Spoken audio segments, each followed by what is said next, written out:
নমস্কার, শুভ সকাল। সবাই কেমন আছেন? আশা করি ভালো আছেন। আমার ছোট্ট একটা মিনি ব্লগে সবাইকে স্বাগত। এই যে দেখো, মিষ্টি, ডাল, আম, রুটি এগুলো খাচ্ছি সকাল সকাল। তারপর না, রোজ দিন আমাদের বাড়ি কাকগুলো কেমন কাকা করে, সবাই বলে কাক বলে ডাকলে বলে অমঙ্গল, মানে বলে সবাই বড়রা। তারপর এই কাকটা তো রোজ দিন এই জায়গাটাতেই ডাকে। কেন ডাকে বুঝতে পারি না, মনে হয় প্রিয়জন হারিয়ে গেছে, এর জন্য মনে হয় ডাইকে ডেকে খুঁজতেছে, হয় আর মা বাবাকে খুঁজতেছে। পরে এটা হলো যে মাছের ঝোল রান্না করব, তাই এই যে মাছ ভাজতেছি, রান্না করব তাড়াতাড়ি, আবার মানে খাবে, তাই যে রান্না করতেছি কই মাছ। কারণ আমার বরফ দেওয়া মাছ ভালো লাগে না, এই কই মাছের পাতলা ঝোলই ভালো লাগে, ওই যে জিরা সম্বাদ দিয়ে।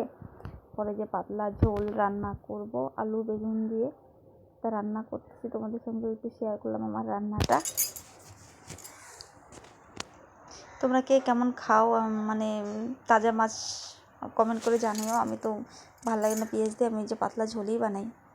আর খাবো তো শুধু আমার শ্বশুরমশাই আর আমি আর আমার মেয়ে।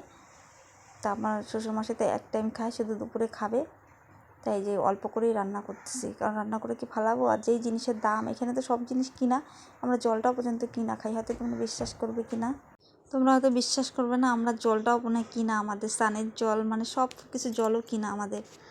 এই যে পরে ফাইনালি আমার মাছের ঝোল রান্না হয়ে গেছে। এই যে ধনিয়া পাতা দিয়ে মানে নামাই দিছে। এখানে ভুটানের ধনিয়া পাতা পাওয়া যায় সবসময়, 12 মাস পাবা এখানে।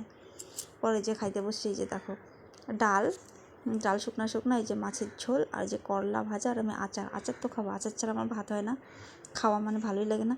পরে যে বিকালবেলা একটু উপরে নিয়ে বসছি, মানে এটা রবিবার ছিল, আমি ওর নখগুলো কাইটে দিয়ে বলতেছি যে মামা নখ না কাটলে কী বলবে, বলে মিচ মারবে বলতেছিল। সেবারে যে উপরে নিয়ে বসছে ওকে, মানে ও উপরেই বসবে।